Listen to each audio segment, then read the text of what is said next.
And we'd like to welcome you to Reconnect, a Holy Cross Alumni Real Estate Roundtable discussion. That's a very big title for it, which means we're just coming together to talk about real estate because we're in the industry.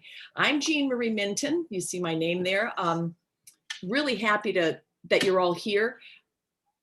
Little reminder, make sure that if you want to edit your name and say what part of the country you're from, that would be really great. We're going to be together for the next hour, and we're going to first, here's the layout of the format. We're first going to hear from our featured guests, and then we'll move to breakout rooms for smaller discussions. You're going to have the option to go to the commercial breakout room or the residential, or go back and forth, whatever. Maura is going to stay out in the general room to help administrate. And the rooms will be moderated by the speakers. We will be monitoring the chat in this general room and also in the breakout rooms. If you have questions that you want to put there and have us present them, that's fine, but everybody's going to have an option to speak. Just make sure that you unmute yourselves. And we ask really that you stay muted if you're not talking so that we don't have any distractions. The presentation is being recorded and we will make it available to the participants in a few days. Maura will cover that. We also have a list of all the attendees. So if there's somebody that you couldn't reach or you didn't have their contact information, reach back to Maura and she'll see about sharing that. Now, it's really my pleasure to introduce you to today's speakers. We have Arthur Mirante, graduate 65. Hi, Arthur. Principal and president, tri-state president of Avison Young. And we have Ron Phipps, 1979 graduate. Hey, Ron. Past president of National Association of Realtors and coming out of the state of Rhode Island. Second generation realtor, maybe even earlier, I'm not sure. So those are our speakers. Arthur's going to start us off. So take it away, Arthur. Thank you, Jane, and my ex-colleague, Colin and Paul. Thank you for the invite, and Maura, good job in organizing this. And I'm happy to be with all of you, albeit virtually. And how has my work changed was the first question I was directed to respond to. And my simple answer is like never before.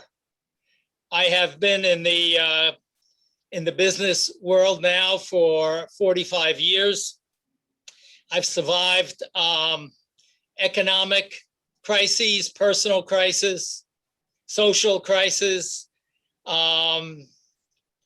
and as a leader, manager of people, client service representative, I can tell you I've had a very challenging time, very frustrating time adjusting and adapting to our world in the past year or so.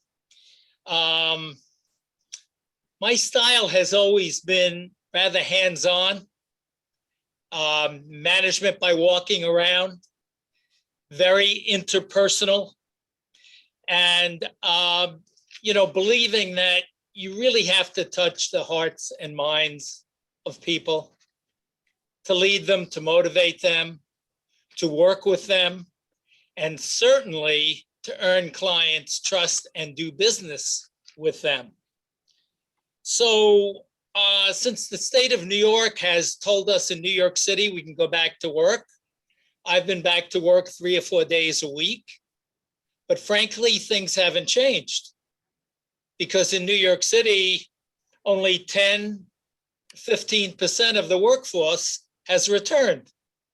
So I am in my office relatively alone, interacting with certain people on certain days and other people on other days, but never with the entire team. And that's indeed a challenge. it's difficult to mentor. It's difficult to drive and to motivate. And it's difficult to build relationships and new relationships from a distance. What trends am I seeing in the commercial real estate world these days? Well, every business, large and small, is trying to figure out when to come back and how to come back, when to reopen for business and how to do it. The consensus and the conclusion is one size does not fit all.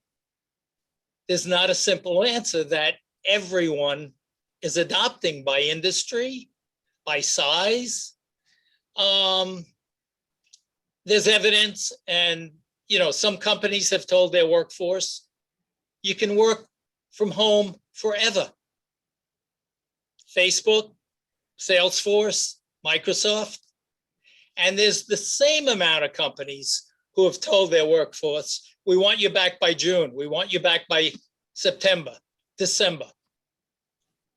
And right in the middle of those two extremes, and by the way, Bloomberg and Google are amongst the latter group.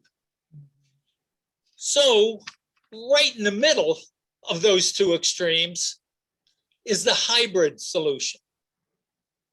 We're going to come back in shifts. Some people are going to come back for some days, others are going to be in the office on other days. One thing is for sure, the office environment is changing. Newly designed interiors are going to be safer, and they're going to be less dense. Hoteling, hot desks, a regional headquarters that used to be in the major market now may be a hub office with spokes and smaller operations closer to where the business's workforce live. Uncertainty is pervading our marketplace, with the result in commercial real estate, at least, that since revenues cannot be predicted quarter by quarter or annually anymore, well, flexibility is a key driver and is at a premium. Shorter lease terms, the right to get smaller, the right to expand, the right to cancel, the right to extend. Very uncertain marketplace right now, and flexibility is at a premium. As you might imagine, office demand is down, supply is up. Many struggling companies are putting space in the marketplace to sublease. Real estate rents in Manhattan are down 25% year over year, and probably will not be stabilizing for another 12 to 18 months, depending upon our... So Arthur. Yes. Oh, I'm sorry. No, there was a pause there, and I wanted to ask you exactly how long do you see this playing out until it settles down? And I know you're going to talk about that in the breakout room, but just for here. You're going to hate this answer. I'm telling my clients 12 to 18 months before rents begin to increase again. But there's a lot of different opinions, and it does depend on what happens with COVID. How effective the vaccines are. Are we going to have another strain of the virus that sets us back a little bit more or not? So no one knows. We're all making educated guesses. Well, that's encouraging. So I want to and I don't mean to be funny, but let me just say that the scope of this, and I failed to say this early on because I was so excited. I wanted to have Arthur start talking and Ron, but the scope of this is to see how COVID has impacted both sides of this industry. And Arthur, you kind of laid it out, and I want to be in that commercial breakout room, but I know I'm going to be in the residential breakout room. Before I bring on Ron, I have one question. How do you see this impacting? So there are wide divergent ideas about what it's going to look like in commercial real estate with people working. Do you see that as like a problem with people sort of arguing among themselves in the commercial realm? No, not at all. Okay. A company's culture, and more directly and specifically their CEO, is going to determine how that company is going to deal with this crisis. And whether it's stay at home or we can't do business without collaborating and exchanging creative ideas in person in our industry. And you know, Gene, there's an old saying, never let a good crisis go to waste. A lot of CEOs are taking the opportunity of this pandemic to right size, to make strategic decisions they didn't have the courage to make when times were good, and to curb expenses. So we see a lot of that happening, but it's the culture of an enterprise and its belief. And I was going to tell you, there are outliers. So Facebook, now keep this in mind, I just told you, they've told their people they can work at home forever. They just leased in excess of 700,000 square feet in a new building in Manhattan. And Apple leased 200,000+ square feet.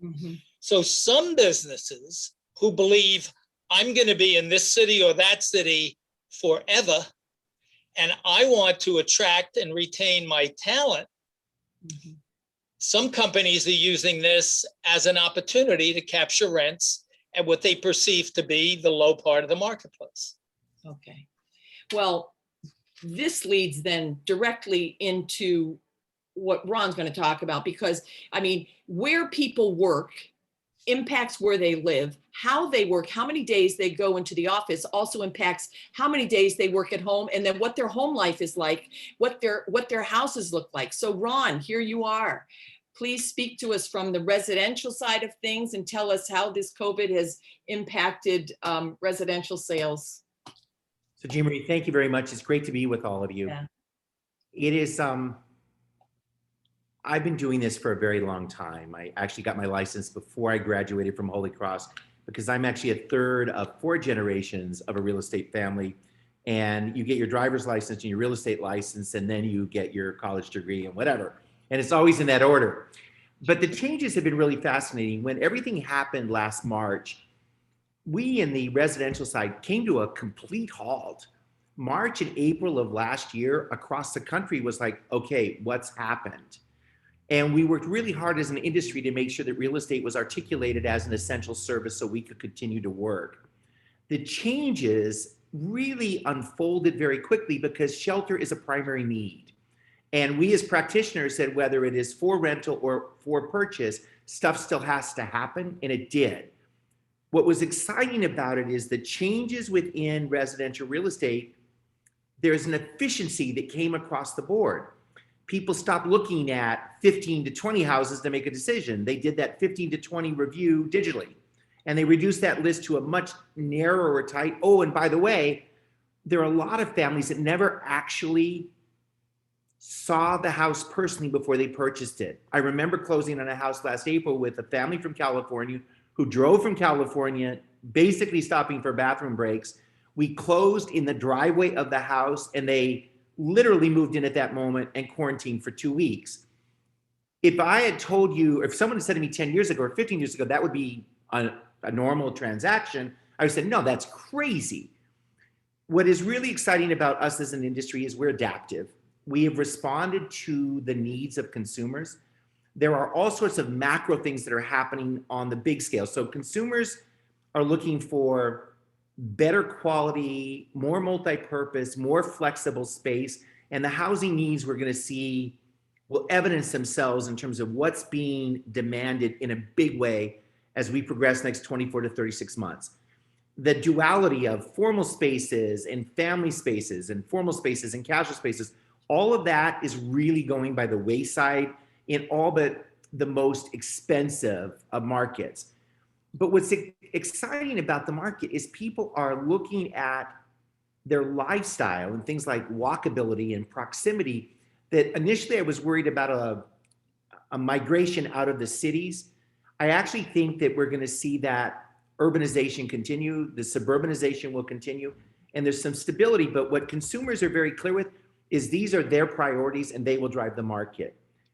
What is also relevant is in this opportunity of incredible challenge for us as practitioners, the changes within the industry are substantive. There is a real inability for most realtors on the residential side to sufficiently articulate their value. And consumers look to those realtors who don't sufficiently articulate their value as expensive. And they are allowing us to be defined as a cost rather than a value. And that's having huge ripple effects. There's also a consolidation within the industry. When you look at the impact of Wall Street and the availability of lots of deep pockets in the industry and look at the impact on KW, Remax, Redfin, Reology, and now the impact that Compass is having, these are not minor dynamics. And we're not even talking about Opendoor and Zillow. And by the way, Zillow started in what, 1997? And originally they were strictly going to be a competitor to Realtor.com. It's really interesting in the last 2 years, they're not only buying and selling houses and reselling and flipping houses, but they're now a brokerage. They have a sales force and they're selling properties. That's a sea change. Jean Marie, this is a very long way of saying those that adapt to the challenges at hand, not merely survive, they thrive. And in this industry, we have a ton of people who will not make it, but we have a lot of people that are doing really, really well. We changed our model in a big way in 2020. And we're a micro company. In 2019, we took care of 50 families. Last year, we took care of 112. This year, we expect to take care of roughly 200. That is responding to the nature of the market and reminding ourselves where we have maximum impact. So I'm going to pause because I know we have limited time, but say, look there are incredible opportunities. I'm glad that I'm on the residential side, Arthur, rather than your side, because his side is more rigorous than mine is. Mine is more competitive. There is a distinction. Rigorous versus competitive. Okay, yes. Laying it down. Laying it down. We're all back. You want to unmute yourself so you can talk, or we'd like a recap of what was discussed in the rooms. Ron, you want to start off? Sure. So we actually had some really good animated discussions about the challenges of affordability, the fact that in most markets, median price has gotten so high that people getting on the first rung of ownership is a real challenge. And that does have impact for all sorts of communities. Second, we spent a fair amount of time talking about being in markets in which inventory is a fraction of what it was. Thomas from Denver made a reference to the fact in a normal market, there's 16,000 listings in a healthy market in the metropolitan area. At its worst, it was 30. And right now, the end of December, there were 2,500. So we have huge issues with the lack of supply, and that's having huge repercussions. Their market median prices in the mid sixes. The rest of us are experiencing that. What was kind of fun about the group is we had one person who works for a nonprofit who's taking advantage of the market and is creating the relationships in the group. And we had 2 or 3 people that are looking to get into the industry, and we're looking to provide some recommendations and some advice. And there's one thing we didn't talk about that I thought that probably should be just mentioned as a footnote to the conversations. In real estate, whether it's commercial or residential, you're always told the most important rule of real estate is location, location, location. And I would argue actually that's the second most important rule after the law of substitution. And what that means is in these markets, you need to pay attention to what the alternatives of choice are. And that's really what is driving the market more than simple location is where can money flow and where can people go that they can't now. And right now, the limited supply is having huge repercussions. So that's my, 2-minute version of a 20-minute conversation. The law of substitution. Yeah. Arthur, would you like to share with us what took place in the commercial breakout room? Sure, and I'll be very brief. I think Jim Grogan made a great comment. He kind of grounded me and said, you know, the whole world isn't like New York. And he pointed out the fact that the Miami marketplace is hot as hell, and that Steve Ross just bought a gazillion billion dollar apartment down there and is buying a couple of office buildings down there. And he reminded me very appropriately that whenever we real estate people generalize, we get in trouble. And Yep. the same thing happens in New York. You can talk about the New York marketplace in general, but then there'll always be a submarket that is operating differently and in which there's opportunity. So Jim really gave a great comment, just pointing out to the fact there are markets in the US that aren't subjected to the same dynamics that I shared regarding New York City, and he was absolutely right. Then we talked about capital flow, and Mr. Whalen was kind enough to share with us, you know, what products he believes are most attractive for institutional investment these days. It started with industrial. Close second place was residential, where things is multifamily residential, where things are still happening and it's a preferred product. Office is still 50-50. No real traction yet because the market is hard to define. And trailing miserably are hospitality and retail, awaiting some more certainty. And that's a summary of, and we talked a little bit about prop tech and the capital flows into the new technology companies, which are focused on the collection of data and the integration of data to help a more informed decision-making as it relates to leasing and buying and selling, et cetera.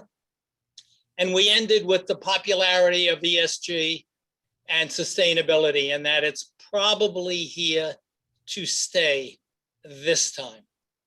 And that there's capital being invested. And I made a point that many pension funds are insisting upon product demonstrating that they are following ESG practices and they have sustainable assets. Those of us on the residential side, what is ESG? Environmental, social, and governance. Ah, okay. And it's about, you know, it's about a healthy workplace environment, but then it's about being good citizens, being socially minded, and doing things the right way. Good governance, ethical business practices. And that now matters to people who are making investments in product. And that means it's going to matter to all the rest of us in time, in my opinion, anyway.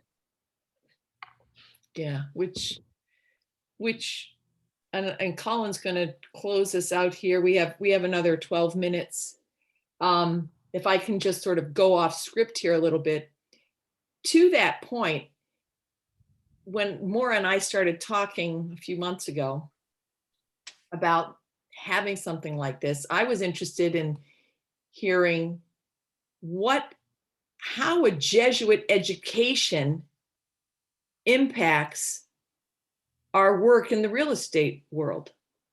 You know, there aren't that many people, maybe Ron, aside from Ron, who go to Holy Cross to be a realtor, you know, or on the commercial side, probably many more opportunities, but, and yet I've never really been in a room of Jesuit trained real estate professionals.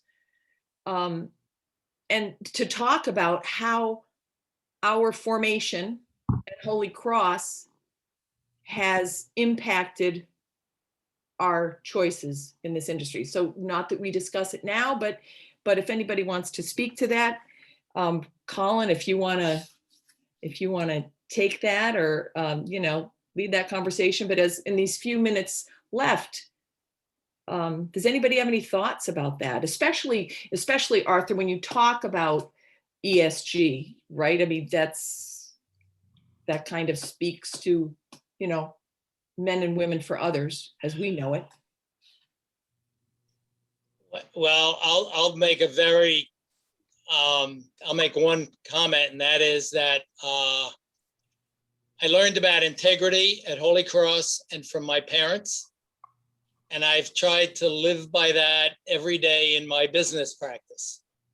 And I think that's what Holy Cross hopefully has brought to all of us. I don't think I'm unique in that way at all, but in an industry that isn't looked at or known for integrity, it's been a tremendous advantage for me personally. Anybody else want to speak to that? I'll listen.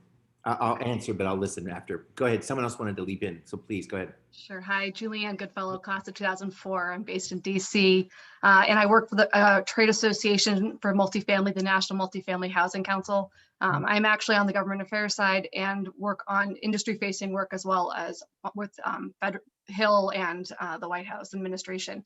But what I'd say for when you ask about Holy Cross and our Jesuit education, I think we have an opportunity, and I think specifically the commercial side, but actually I'd say for residential as well,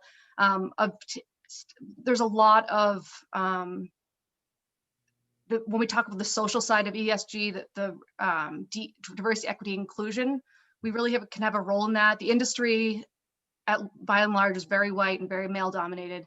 And I think we can have a role in that, especially if you look at for housing. There's been a lot of impacts of various housing policies that have specifically hurt Black Americans, and we can play a role in that in promoting equitable housing and equity in our workplaces. I'm lucky as part of my role at my organization, I work on our diversity, equity, and inclusion efforts. It's something I wanted to work on, and I'm able to, and it's all industry facing and really rewarding for me personally. But also, I think there's a lot of interest now. I'm seeing the industry shift a lot in the CEO's interest in prioritizing racial equity and diversity, equity, inclusion at large. And there's a shift there. And I think we, with our charge as Jesuit educated people, is to help promote that and push that along. So I am so excited with what you just said, because that's really something that is happening in the National Association of Realtors in a huge way. I do a lot of strategic planning facilitation, and it is the single largest conversation item. Next week when I'm in Arizona, that will be the primary focus of our presentation. I'd like to go back a half step to what the Jesuit education empowered us with. I think we learn a skill of discernment with the Jesuit education in which we're no longer satisfied with right. We're committed to getting it right. To get it right, we have to know what's actually happening. And I think that our skills of observation and analysis are really, really valuable. But the piece that I am most grateful for from Holy Cross is the fact that I was taught that I can make a difference. I am a single practitioner from a micro company, from a micro state, who love the idea of using leadership to empower other people to do cool things. And that's how I happen to have a journey in leadership in the National Association of Realtors. My skill set and my goal there was identifying, mentoring, and supporting future leaders. It's not a specific policy. There are no buildings named after me. There never will be. That's okay. The nation tradition of seeing a future that is within our capacity to make and realize, to me, is empowering, challenging, daunting, exciting, and overwhelmingly, it gives me an exuberant feeling. The world is ours to master, and I think that we do it for the right reasons. Thank you. Colin, you want to? Yeah, well, very well said, Ron. It's a good way to kind of close this out here, I think, just a couple things. So Colin, Blair, class of 2000, and I just want to end with a few things. I think first and foremost, great conversation. Obviously, the Holy Cross network is alive and well, and really a great cross section here to bring everybody together. And I really just want to say just a few things, a few thank yous, really. First to Jean Marie, who really hatched this idea in connecting with Maura and then connecting with a few of us to organize this and put it together. Obviously, this went very well, so thank you, Jean Marie, for that. To Arthur and Ron, appreciate you lending your time and expertise here, and leading great discussions, good thoughts. So very much appreciated. Maura, thank you for herding cats and bringing us together to put on this program, which I think has gone very well. So thank you so much for that. James Whalen, Paul Formicelli, Rob Rossi also helping. We had some good sessions to coordinate the best forum for this. And I think overall this worked out very well, bringing everyone together. And then finally, to all of you for joining, because you're never quite sure what the attendance is going to look like. And I think we maxed out at close to 40 people here today, which was a really good turnout.